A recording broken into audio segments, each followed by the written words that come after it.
Yeah, it's a step-by-step process and it's Yeah. really action-based. The video, like we have a series of videos where it's like, okay, here's how you pick your playground. Here's how you pick your market where you want to invest in land. Mm. And then next is let's price this land out. Here's how you price it out. And then here's how you mail. Here's what you say. Here's what you say when they call and ask you these questions. And then here's what you do when you get it under contract. Like it's this series of small wins is how it's built Yeah. up.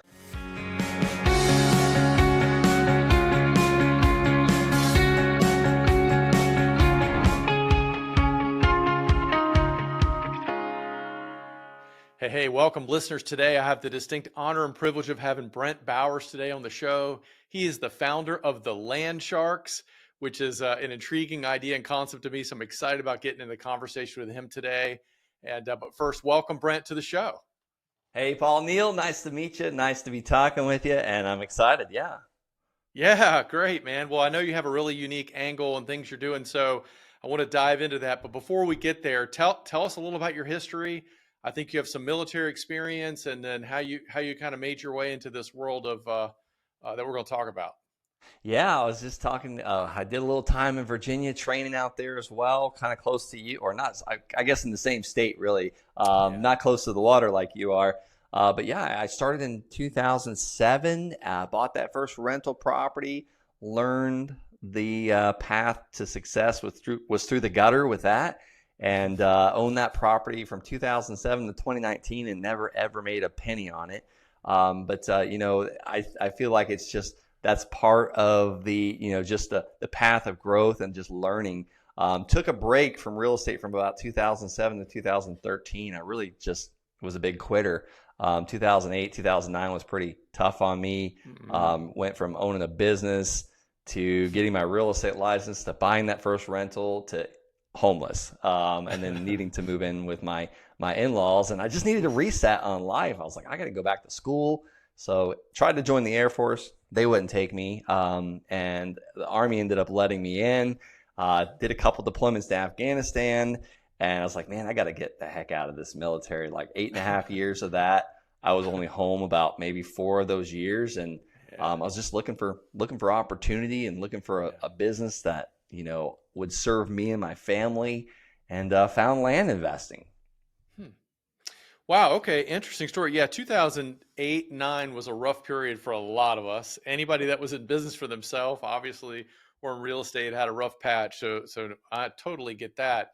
But you sort of pivoted completely 90 degrees, kind of looking for yourself, it sounds like. Went to the military, did that gig. Appreciate your service. We have a lot of military people here. My daughter is affiliated with the Air Force as well. And so we do appreciate that. But you figured, hey, I want something bigger and better. And then you got back into real estate with land. So talk to me about that. How did you stumble into this? It sounds like it was kind of a happenstance kind of thing to figure out.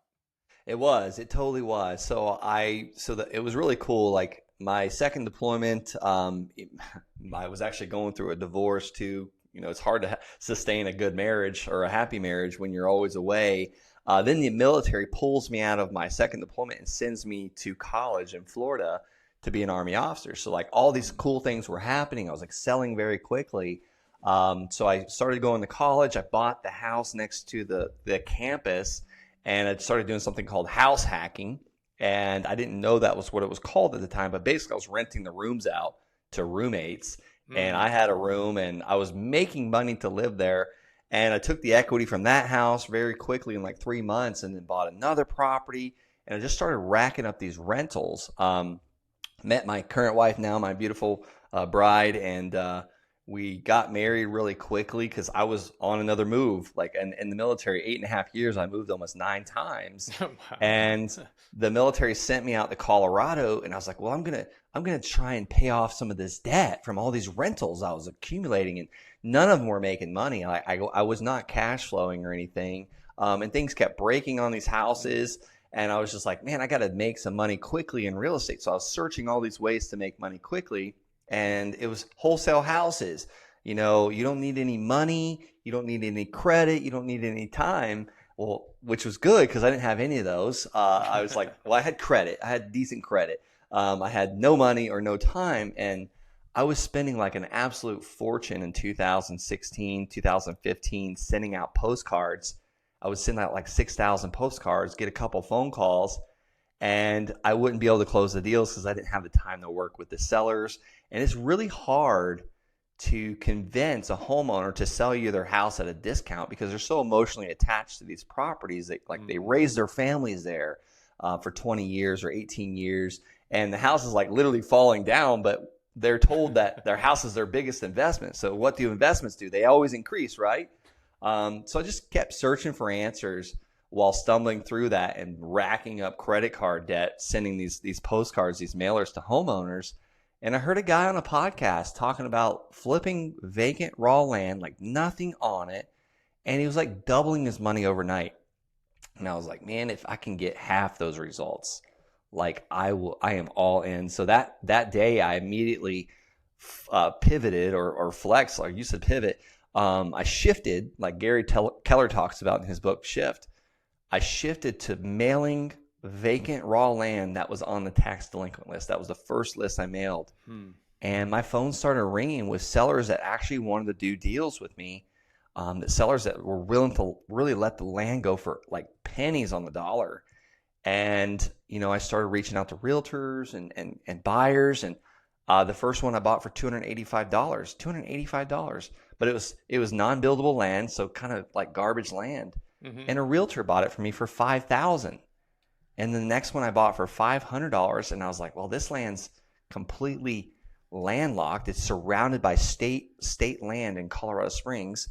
So I went and took photos. I actually trespassed on state land to take those photos and ended up getting in trouble with one of the state officers. He's like, look, you can't do that. But I had the photos. I didn't need to go back. It was 4.98 acres. And I didn't think it was worth much. I put it on Craigslist for $500 down and $400 a month for a total of $5,000. And I had a buyer the next day. And that's the one that hooked me with the seller financing, because now my truck payment was being covered every month. And I was like, okay, let's keep doing this. So I did several more. And before I realized, I was almost to $9,000 a month in payments. And that's where my life changed. So, okay. So let's rewind that back a little bit and slow it down. Okay. So you found two pieces of property that were available for sale. I know you started with tax delinquency list. So there's obviously somebody in a position that they can't really pay, or they haven't been paying for some reason. So that makes a lot of sense. So, but then you talked about one that was a non-buildable piece of land, and then one that's landlocked by state forest. I mean, what's the attraction to that in terms of, if I'm a buyer, what am I going to do with that? Yeah, I'll tell you, that first one that was non-buildable, a realtor that was speculating bought the land because she knew that eventually the city was going to approve a road or a bridge to go over the railroad tracks so the firefighters can have more than one ingress egress. So the firefighter, the chief of fire, whatever, they wouldn't allow building on that road because there was only one entrance point and one exit point, and they're afraid the firefighters could get pinned down, during a fire on the side of a hill. Okay. So the realtor knew that was going to happen, and she had no problem paying me $5,000 like immediately for it. And guess, like, how did I find her? I had no clue what the land was worth, so I literally called the real estate office that was closest to the land, and the lady that picked up was familiar with the area. That second one, the attraction to that guy was he just wanted a place he can hunt. Like he wanted to be surrounded by state land was like a perfect opportunity for him. Because he was like, man, no one's ever going to build on this property. So he was more than happy to pay me $400 a month. He actually paid me off early, even though I wasn't even charging him interest back then. Like we weren't even charging. I don't understand. Like, so it was just like, okay, there's obviously demand. There's a buyer for every piece of land. The third parcel was another, like just very shy of 5,000 square foot, and you need 5,000 square foot to build in El Paso County, Colorado. That guy just needed a place to park his concrete trucks. It was nuts.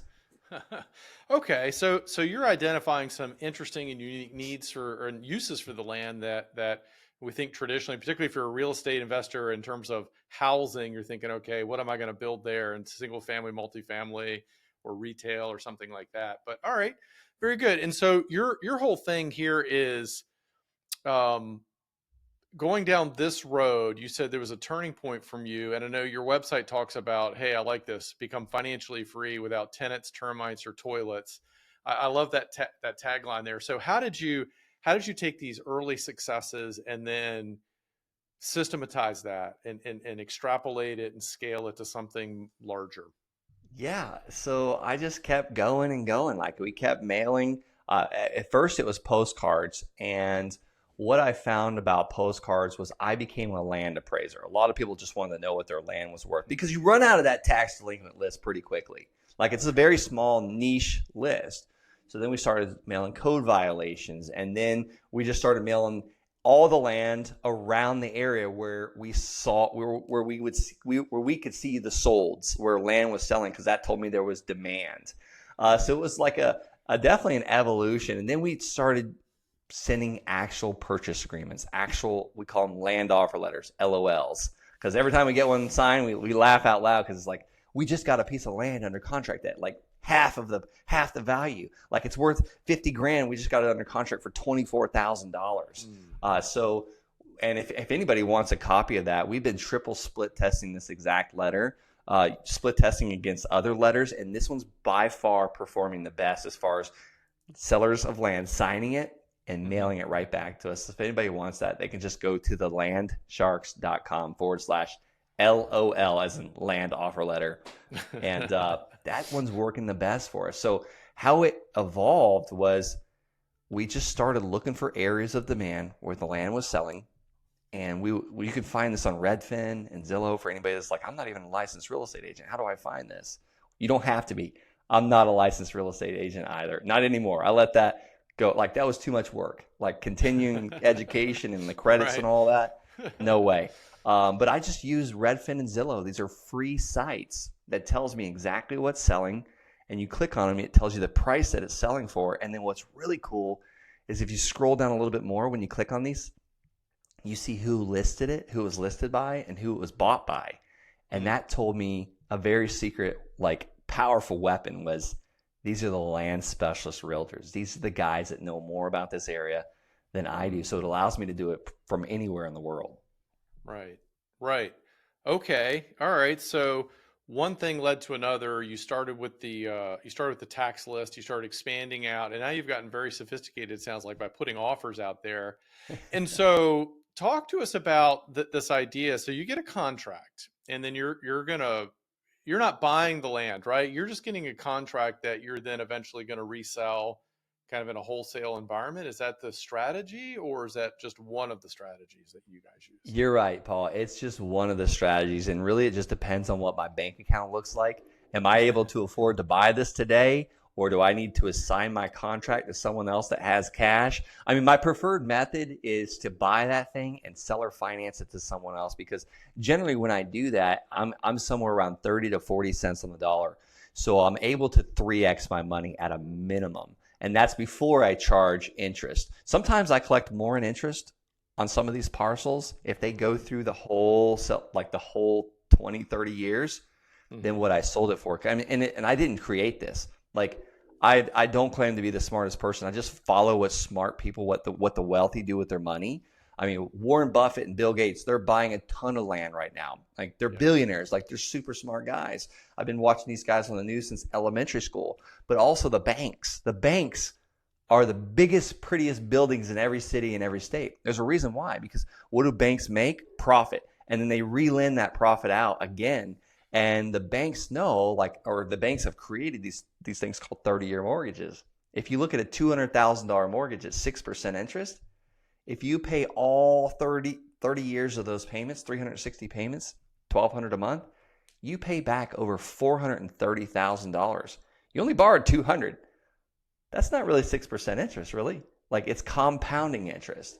So I'm really trying to replicate what the banks are doing. And also banks don't really lend on land.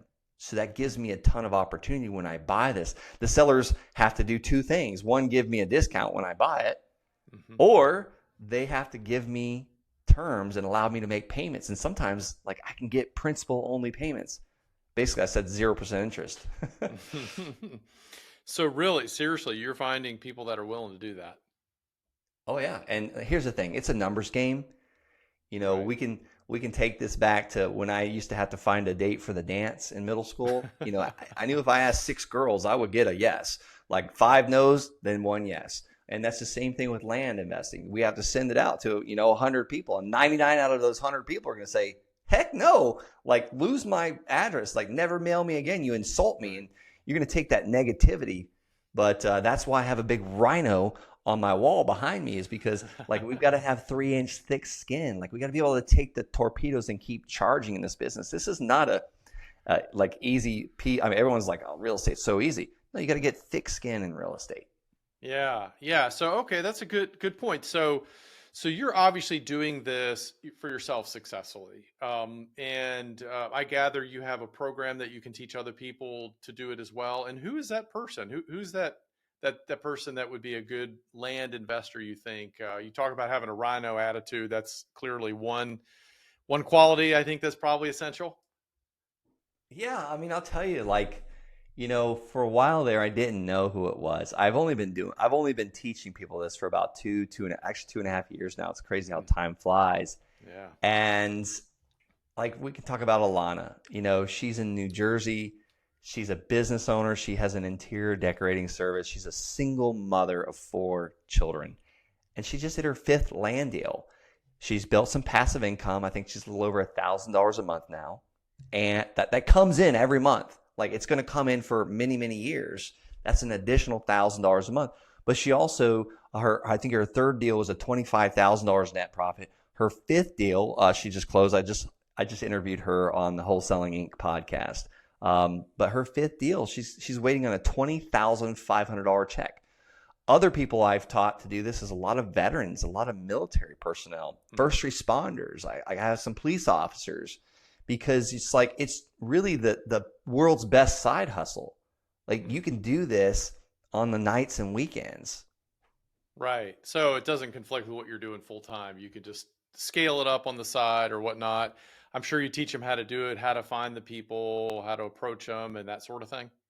Yeah, it's a step-by-step process, and it's Yeah. really action-based. The video, like, we have a series of videos where it's like, okay, here's how you pick your playground. Here's how you pick your market where you want to invest in land. Mm. And then next is, let's price this land out. Here's how you price it out. And then here's how you mail. Here's what you say.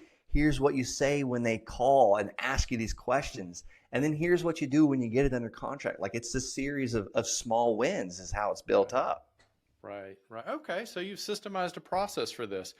Do you look for people that have any seasoning or experience already in real estate investing, or just people that say, "Hey, I really want to commit to some kind of a side"? They're looking for a business. They're looking for an opportunity. Yeah, it's both. It's funny. It's a mixture. I would say it's like 50% like first responders and military and veterans.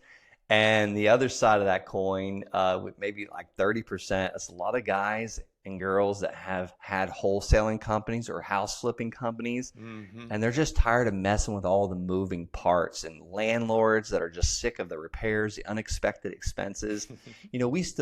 I still buy rentals. Like, because here's the thing, landowners also have houses and properties, and we bought an office building. Sure. It's nuts what you get. But let me tell you a negative thing about land.